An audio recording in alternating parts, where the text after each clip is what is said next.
Hi friends, welcome to Saritha's vlog. எல்லோரும் எப்படி இருக்கீங்க? நல்லா இருக்கீங்களா? தமிழும் சரஸ்வதியில் வந்து பார்த்தீங்கன்னா, இப்போ மேகனா வெளியில் வந்துட்டாங்க.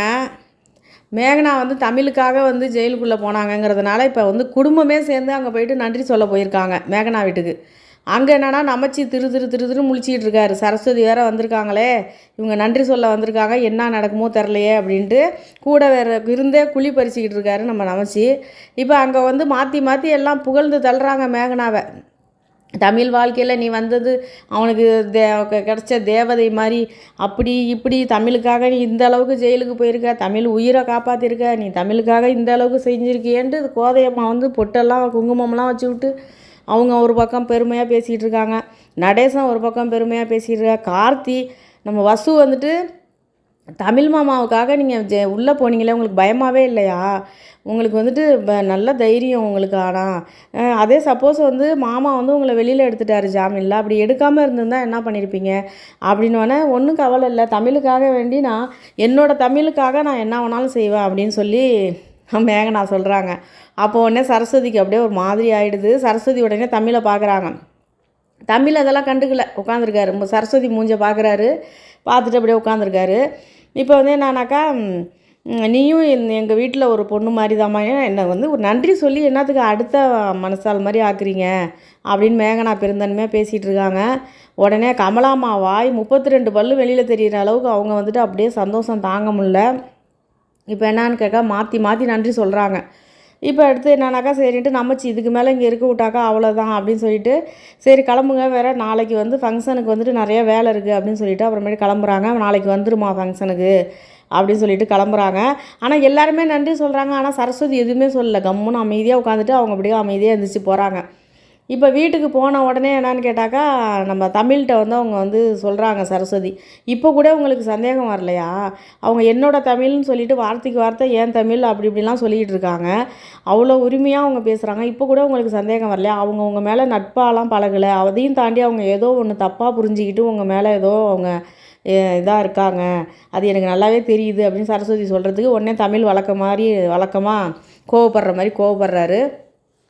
பண்ணிவிட்டு, உன்னோட கண் வந்து பார்வை சரி கிடையாது, நீ தப்பான பார்வை பார்த்துட்டு நீ மேகனாவை தப்பு சொல்லாத. மேகனா வந்து என்னை வந்து ஒரு ஃப்ரெண்டாக தான் நினைக்கிறாங்க. நார்மலாக நம்ம வீட்டில் உள்ளவங்க யாருக்குமே வராத சந்தேகம் உனக்கு வருது. என்னோடய தமிழ்னு சொன்னதில் இதில் என்ன தப்பு இருக்குது அப்படின்னு சொல்லி அவர் பேசுகிறாரு. இப்போ நமச்சி அதை காதில் வாங்கிட்டு நிற்கிறாரு. ஐயோ, மனசுக்குள்ளே நினச்சிக்கிறாரு நமச்சி, ஐயோ இவங்க 2 பேருக்கு இடையில இப்போவே சண்டை வந்துருச்சே, இதுக்கப்புறம் இப்படியே விட்டோம்னாக்கா என்ன ஆகும்னு தெரியலையே, கடவுளே தமிழோட வாழ்க்கைக்கு எதுவும் பிரச்சனை வராத அளவுக்கு நீ தான்ப்பா பார்த்துக்கணும் அப்படின்னு சொல்லி கடவுள்கிட்ட மனசுக்குள்ளேயே வேண்டிக்கிறாராம். அதுக்கப்புறம் என்னென்னா தமிழ் கோபமாக சொல்லிட்டு போயிடுறாரு. வந்துட்டு நீ வந்துட்டு சரியில்லை, நீ பழைய சரஸ்வதி கிடையாது, நார்மலான ஒரு பொண்டாட்டி வந்து ஒரு புருஷனை எப்படி சந்தேகப்படுவாளோ அது மாதிரி நீ சந்தேகப்படுற, நீ சரியில்லை அப்படின்னு சொல்லிட்டு அவர் போயிட்டார். இப்போ வந்து அவங்களோட ஆதங்கத்தை வந்துட்டு நம்ம நமச்சிக்கிட்ட சொல்கிறாங்க சரஸ்வதி. அவர் தான் துரோகியே. அவர்கிட்ட வந்து தமிழ் வந்து, அண்ணா உங்களுக்காவது புரியுதா இல்லையா, மேகனா வந்துட்டு அவங்க ஃப்ரெண்டாக பழகலை, வேறு விதமாக பழகுறாங்க, ஆனால் தமிழ் மேலே எதுவும் தப்பு கிடையாது, ஏதோ ஒன்று குழப்பம் நடந்திருக்குண்ணா, நான் அதை மட்டும் சொல்கிறேன், புரிஞ்சிக்கவே மாட்டுறாரு.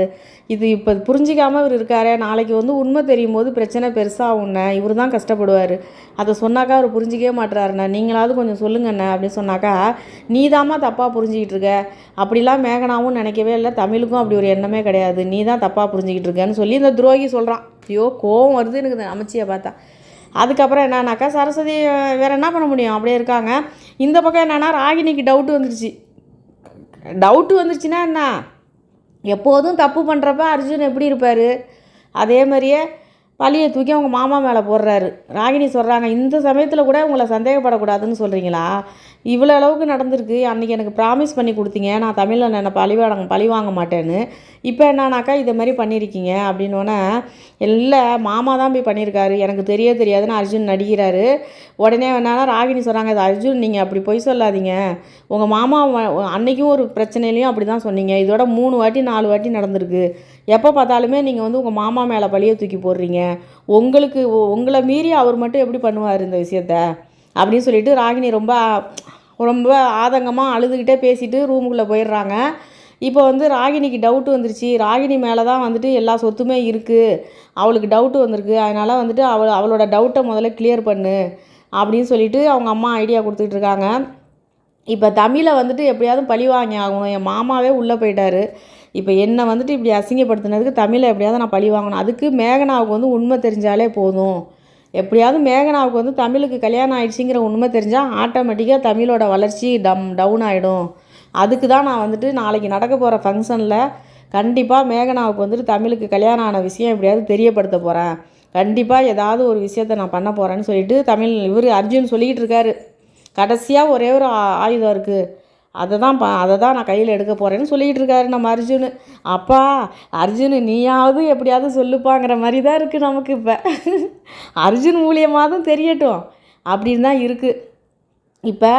இப்போ ஃபங்க்ஷனை நல்லா கிராண்டாக செய்யணும் அப்படின்னு சொல்லிட்டு கம்பெனியை ரெடி பண்ணிக்கிட்டு இருக்காங்க. இப்போ சொல்லிட்டார் இவர், மேகனா தான் வந்துட்டு விளக்கேற்றி வைக்கணுமா. இப்போ கோதையம்மா வந்துட்டு சொல்கிறாங்க, நாளைக்கு என்னப்பா ஃபங்க்ஷன் எத்தனை மணிக்கு அப்படின்னு கேட்குறாங்க தமிழ்கிட்ட. 11 மணிக்கு அப்படின்னு சொல்கிறாரு.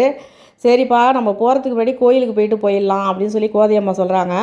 அதுக்கப்புறம் தமிழ்கிட்ட சொல்கிறாங்க, நீ இந்த அளவுக்கு வாழ்க்கையில் வளர்ச்சி அடைகிற, எனக்கு அதெல்லாம் பார்க்கும்போது ரொம்ப சந்தோஷமாக இருக்குப்பா அப்படின்னு சொன்னோன்னே, அதுக்கு காரணம் மேகனா தான். மேகனா என் லைஃப்பில் வந்ததுனால தான் எனக்கு இந்த அளவுக்கு வாழ்க்கையில் வளர்ச்சி வந்திருக்குன்னு சொல்லி ஒரு தமிழ் சொல்கிறாரு. அநியாயமாக சொல்கிறாரு அந்த மனுஷன்.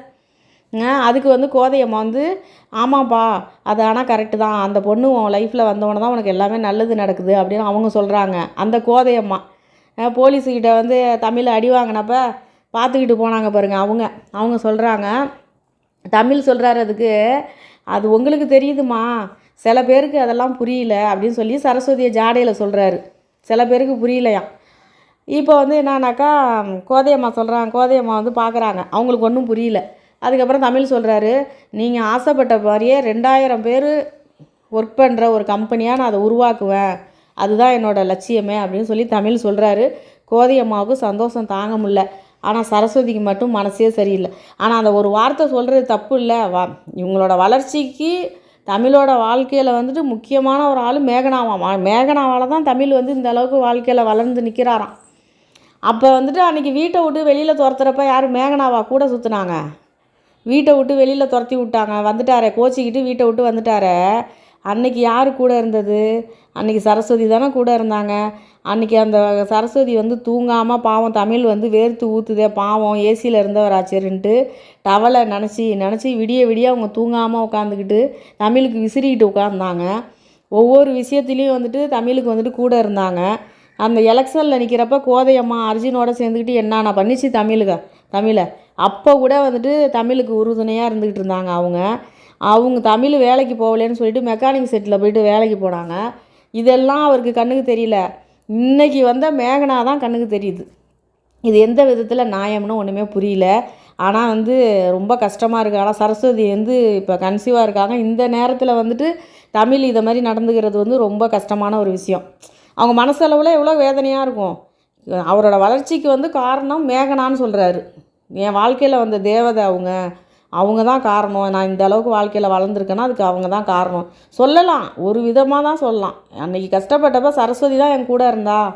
இன்றைக்கி வந்துட்டு ஏதோ இந்த கம்பெனியெல்லாம் ஓரளவுக்கு டெவலப்மெண்ட் ஆனோன்னா மேகனா வந்து ஏதோ ஹெல்ப் பண்ணுறாங்க. மேகனாவும் ஒரு வகையில் காரணம்னு சொன்னால் அது வேறு மாதிரி. மேகனா தான் என் வாழ்க்கையில் வந்த தேவதை. யாருமே இதுக்கு முன்னாடி இது மாதிரி அன்பு எனக்கு கொடுத்ததில்லை, இவ்வளோ பாசத்தை நான் பார்த்ததே இல்லைன்னு தமிழ் சொல்கிறாரு. அப்போ இவர் தெரிஞ்சுக்கிட்டே மேகனா அப்போ விரும்பட்டும் லவ் பண்ணுறது தெரிஞ்சுக்கிட்டே இருக்காரா? ஒன்றுமே புரியல.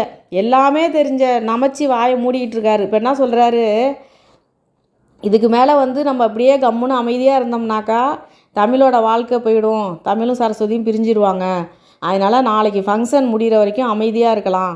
அதுக்கப்புறம் வந்துட்டு நம்ம எல்லாருக்கு எதுக்க நம்ம குடும்பத்துக்கு எல்லாருக்கு சொல்லிவிட்டு மன்னிப்பு கேட்டுடலாம் அப்படின்னு சொல்லி முடிவு எடுத்திருக்காரு நம்ம நமச்சி.